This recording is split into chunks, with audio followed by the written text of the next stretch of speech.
नमस्कार, मैं हूं अंकुर और आप देख रहे हैं सत्य हिंदी का न्यूज बुलेटिन। एक नजर अब तक की सुर्खियों पर। कर्नाटक में 2024 के लोकसभा चुनावों में सत्तारूढ़ कांग्रेस से लड़ने के लिए भाजपा और जेडीएस को हाथ मिलाए हुए एक साल से अधिक समय बीत गया है। इस बीच कई मुद्दों पर दोनों के बीच मतभेदों के कारण उनके रिश्ते तनावपूर्ण हो गए हैं। एनडीए के दोनों सहयोगियों के बीच तनाव तब देखने को मिला जब 7 अप्रैल को भाजपा ने जेडीएस को शामिल किए बिना मैसूर से सिद्धारमैया के नेतृत्व वाली सरकार के खिलाफ जन आक्रोश यात्रा शुरू कर दी। भाजपा महंगाई, अल्पसंख्यकों के तुष्टीकरण और अनुसूचित जातियों और एसटी के कल्याण के लिए निर्धारित धन के कथित दुरुपयोग के विरोध में 16 दिनों की ये राज्यव्यापी यात्रा कर रही है। इसके अलावा जेडीएस ने घोषणा की कि वो 12 अप्रैल को मूल्य वृद्धि के मुद्दे पर कांग्रेस सरकार के खिलाफ बेंगलोर में विरोध प्रदर्शन करेगी। ये घटनाक्रम दोनों दलों द्वारा प्रदर्शित की गई सौहार्दपूर्ण भावना से बहुत अलग है। जब उन्होंने अगस्त 2024 में बेंगलुरु से मैसूर चलो पदयात्रा के दौरान एक साथ मार्च किया था। गठबंधन की स्थिति कमजोर होने का संकेत जेडीएस विधायक दल के नेता सुरेश बाबू ने दिया, जिन्होंने पिछले हफ्ते कहा था कि उनकी पार्टी को भाजपा ने 2-3 अप्रैल को महंगाई के खिलाफ विरोध प्रदर्शन या जन आक्रोश यात्रा के लिए आमंत्रित नहीं किया था। उन्होंने कहा कि हमें लगता है कि भाजपा को लगता है कि वो एक राष्ट्रीय पार्टी है और उनके नेता अपने कार्यक्रम आयोजित करते समय हमसे सलाह लेने के लिए बहुत उत्सुक नहीं हैं। मैसूर चलो पदयात्रा के दौरान भी वो अकेले जाना चाहते थे, लेकिन भाजपा के केंद्रीय नेताओं ने कुमारस्वामी को साथ जाने के लिए मना लिया। इसके अलावा मुसलमानों को 4% आरक्षण के मुद्दे पर भी दोनों पार्टियों के सुर अलग हैं। भाजपा ने सरकार पर धर्म आधारित कोटा देकर संविधान का उल्लंघन करने का आरोप लगाया है, जबकि जेडीएस ने इसका विरोध नहीं किया है। मुंबई हमलों के आतंकी तहब्बुर राना को दिल्ली ले आया गया है। अमेरिका से उसे लेकर आ रहे विशेष विमान ने दिल्ली के पालम एयरपोर्ट पर लैंडिंग की। कई सालों के संघर्ष के बाद तहब्बुर राना को भारत लाया गया है। उसका अमेरिका से सफल प्रत्यर्पण हुआ है। मोदी सरकार इसे अपनी बड़ी कूटनीतिक जीत मान रही है। वहीं कांग्रेस का कहना है कि यूपीए सरकार के दौरान ही सभी जरूरी दस्तावेज दे दिए गए थे। पाकिस्तान के विदेश मंत्रालय के प्रवक्ता शफकत अली खान ने मुंबई पर हुए 26/11 हमलों के अभियुक्त तहब्बुर राना के प्रत्यर्पण पर प्रतिक्रिया दी। गुरुवार को साप्ताहिक ब्रीफिंग में विदेश मंत्रालय के प्रवक्ता से जब तहब्बुर राना को लेकर सवाल पूछा गया तो उन्होंने कहा कि तहब्बुर राना मामले में हमने उनकी कनाडाई राष्ट्रीयता के संबंध में स्थिति से अवगत करा दिया है। पाकिस्तान विदेश मंत्रालय ने कहा, हमारे रिकॉर्ड बताते हैं कि उन्होंने पिछले 2 दशकों से अपनी पाकिस्तानी मूल के दस्तावेजों के नवीनीकरण के लिए आवेदन भी नहीं किया था। मुंबई पर हुए 26/11 हमलों के अभियुक्त तहब्बुर राना को अमेरिका से भारत लाए जाने पर पूर्व केंद्रीय गृह मंत्री और कांग्रेस नेता पी चिदम्बरम की ओर से एक बयान जारी किया गया है।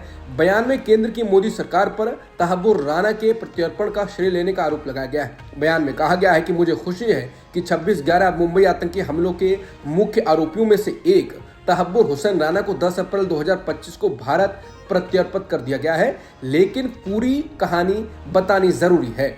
जबकि मोदी सरकार इस घटनाक्रम का श्रेय लेने के लिए होड़ में लगी है। सच्चाई उनके दावों से कोसों दूर है। चिदम्बरम ने बयान में कहा, इस दिशा में पहली बड़ी कार्रवाई 11 नवंबर 2009 को हुई। 2014 में सरकार बदलने के बाद भी जो प्रक्रिया चल रही थी वो यूपीए सरकार के समय शुरू हुई, संस्थागत पहल की वजह से जीवित रही। उन्होंने कहा कि फरवरी 2025 में प्रधानमंत्री मोदी और राष्ट्रपति ट्रंप एक प्रेस कॉन्फ्रेंस में खड़े होकर इस पूरे मामले का श्रेय लेने की कोशिश करते नजर आए। कांग्रेस नेता ने सरकार पर निशाना साधते हुए कहा कि मोदी सरकार ने इस प्रक्रिया की ना तो शुरुआत की, ना ही कोई नई सफलता हासिल की। वो केवल उस संस्थागत ढांचे का लाभ उठा रही है जिसे यूपीए सरकार ने वर्षों की मेहनत, समझदारी और राजनयिक दूरदर्शिता से खड़ा किया था। केंद्र सरकार ने 26/11 मुंबई आतंकी हमलों के साजिशकर्ता तहब्बुर राना के खिलाफ एडवोकेट नरेंद्र मान को राष्ट्रीय जांच एजेंसी यानी एनआईए का स्पेशल पब्लिक प्रोसिक्यूटर नियुक्त किया है। नरेंद्र मान तहब्बुर राना और डेविड कोलमैन हेडली के खिलाफ राष्ट्रीय जांच एजेंसी की ओर से केस लड़ेंगे। केंद्रीय गृह मंत्रालय ने इस नियुक्ति को लेकर गैजेटेड नोटिफिकेशन जारी किया है। नरेंद्र मान की नियुक्ति नोटिफिकेशन जारी होने की तारीख से 3 साल की अवधि के लिए या इस मामले का मुकदमा पूरे होने तक जो भी पहले हो के लिए की गई है। बता दें कि तहब्बुर राना को अमेरिका से भारत प्रत्यर्पित किया जा रहा है। इसके एक दिन पहले बुधवार को गृह मंत्रालय ने यह अधिसूचना जारी की। इलाहाबाद हाईकोर्ट ने फिर से एक विवादास्पद फैसला दिया है। इस फैसले में कोर्ट ने रेप के एक आरोपी को यह कहते हुए जमानत दे दी कि पीड़िता ने खुद मुसीबत को न्योता दिया। कोर्ट ने पीड़िता के बार में शराब पीने, देर रात आरोपी के साथ जाने और घटना की परिस्थितियों को उसके व्यक्तिगत निर्णय का हिस्सा माना, लेकिन ये न्याय से ज्यादा नैतिकता का मूल्यांकन साबित हो रहा है। मेडिकल रिपोर्ट में यौन संबंध के संकेत मिले, लेकिन कोर्ट ने इसे स्पष्ट रूप से रेप मानने से इनकार कर दिया, जबकि आईपीसी का एक सेक्शन 375 साफ तौर पर किसी भी महिला के साथ नशे में बनाए गए यौन संबंध को रेप मानता है। योग गुरु बाबा रामदेव ने इस बार अपना सामान बेचने के लिए हिंदू मुस्लिम वाली राजनीति शुरू कर दी। इस चक्कर में एक नया शब्द भी गढ़ दिया है, शरबत जिहाद। मामला रामदेव के वायरल वीडियो से जुड़ा हुआ है। बिजनेसमैन रामदेव की एफएमसीजी कंपनी पतंजलि ने एक नया शरबत ब्रांड लॉन्च किया है। इस शरबत को लॉन्च करते हुए रामदेव ने जो टिप्पणी की है उसे सुनकर आप चौंक जाएंगे। उन्होंने कहा कि आप दूसरी कंपनी का शरबत पिएंगे तो मस्जिद और मदरसे बनेंगे, और अगर आप पतंजलि का गुलाब शरबत पिएंगे तो गुरुकुल बनेंगे। इसलिए मैं कहता हूं कि जैसे लव जिहाद और वोट जिहाद चल रहा है, वैसे ही शरबत जिहाद भी चल रहा है। रामदेव के इतना कहते ही हंगामा मच गया है। योग गुरु बाबा रामदेव पर आरोप लग रहा है ये उनका घटिया मार्केटिंग स्टंट है। कुछ लोग ये भी आरोप लगा रहे हैं कि रामदेव ने जानबूझकर हिंदू मुस्लिम किया है ताकि ये शरबत ब्रांड उन लोगों के बीच तुरंत लोकप्रिय हो जाए जिन्हें इस्लाम से चिढ़ है। वक्फ संशोधन कानून पर बहुजन समाज पार्टी की प्रमुख मायावती ने केंद्र सरकार से इस पर पुनर्विचार की मांग की। मायावती ने कहा कि राज्य वक्फ बोर्ड में गैर मुस्लिम को शामिल करने का प्रावधान प्रथम दृष्टया अनुचित प्रतीत होता है, जिसका मुस्लिम समाज में भारी विरोध भी है। उन्होंने कहा कि केंद्र सरकार अगर वक्फ कानून को फिलहाल स्थगित करते हुए उस पर पुनर्विचार करती है तो ये बेहतर होगा। बीएसपी प्रमुख ने कहा कि बीएसपी की ये मांग है कि इन सभी मामलों में सरकार जरूर ध्यान दे। आपको बता दें कि भारत सरकार ने मंगलवार को बताया कि वक्फ संशोधन अधिनियम 2025 मंगलवार यानी 8 अप्रैल से लागू हो गया है। वक्फ संशोधन कानून पर अभिनेता और बीजेपी नेता मिथुन चक्रवर्ती ने प्रतिक्रिया देते हुए पश्चिम बंगाल की मुख्यमंत्री ममता बनर्जी पर निशाना साधा। उन्होंने कहा कि वक्फ बोर्ड का जो फैसला हुआ है ये मुस्लिम भाइयों के पक्ष में है, खासकर मुस्लिम बहनों के पक्ष में है, लेकिन कुछ लोग लोगों को गुमराह कर रहे हैं, ये गलत बात है। उन्होंने पश्चिम बंगाल की मुख्यमंत्री ममता बनर्जी के बयान पर निशाना साधते हुए कहा कि ये कुछ नहीं, सिर्फ वोट बैंक के लिए हम रक्षा करेंगे चल रहा है। मिथुन ने कहा कि उत्तर प्रदेश के मौलाना साहब ने भी कहा कि ये कानून हमारे भाइयों के पक्ष में है। इससे पहले बुधवार को ममता बनर्जी ने कहा था कि हम अल्पसंख्यक लोगों से कहते हैं कि वक्फ संपत्ति को लेकर आपके दिल में दुख हुआ है, आप भरोसा रखिए, बंगाल में ऐसा कुछ नहीं होगा जिसमें कोई डिवाइड एंड रूल होगा। पश्चिम बंगाल की सीएम ने कहा कि याद रखें कि दीदी आपकी और आपकी संपत्ति की रक्षा करेगी, भरोसा रखिए, हम आपके खिलाफ नहीं, हम आपके साथ हैं। वरिष्ठ भाजपा नेता और पूर्व केंद्रीय मंत्री अश्विनी कुमार चौबे ने गुरुवार को अपनी व्यक्तिगत राय व्यक्त करते हुए कहा कि बिहार के मुख्यमंत्री नीतीश कुमार को उप प्रधानमंत्री बनाया जाना चाहिए।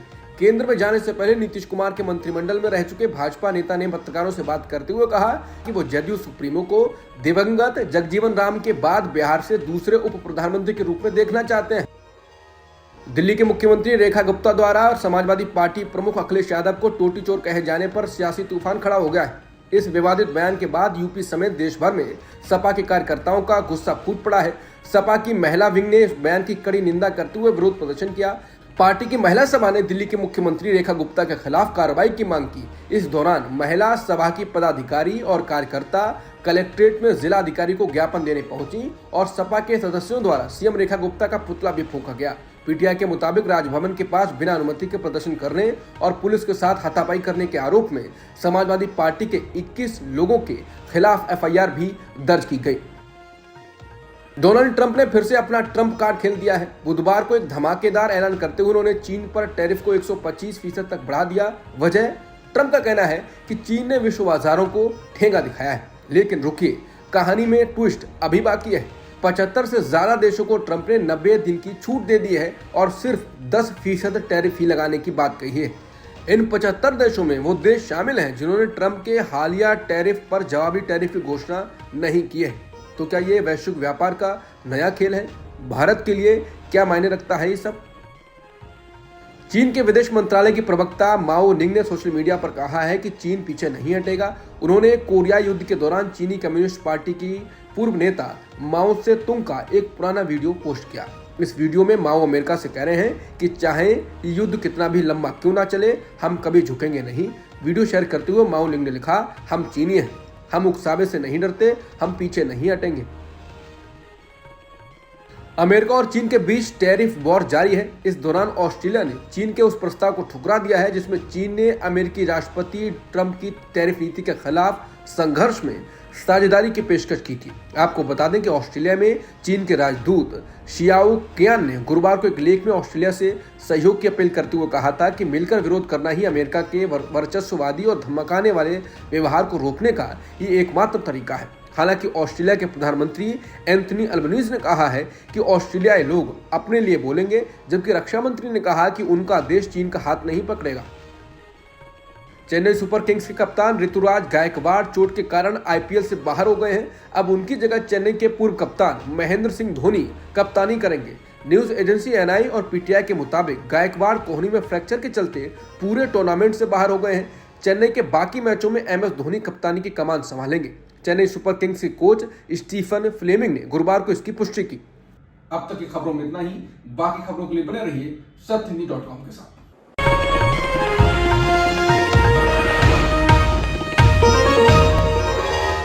Copyright disclaimer under Section 107 of the Copyright Act 1976. Allowance is made for fair use for purposes such as criticism, comment, news reporting, scholarship, and research. Fair use is a use permitted by copyright statute that might otherwise be infringing.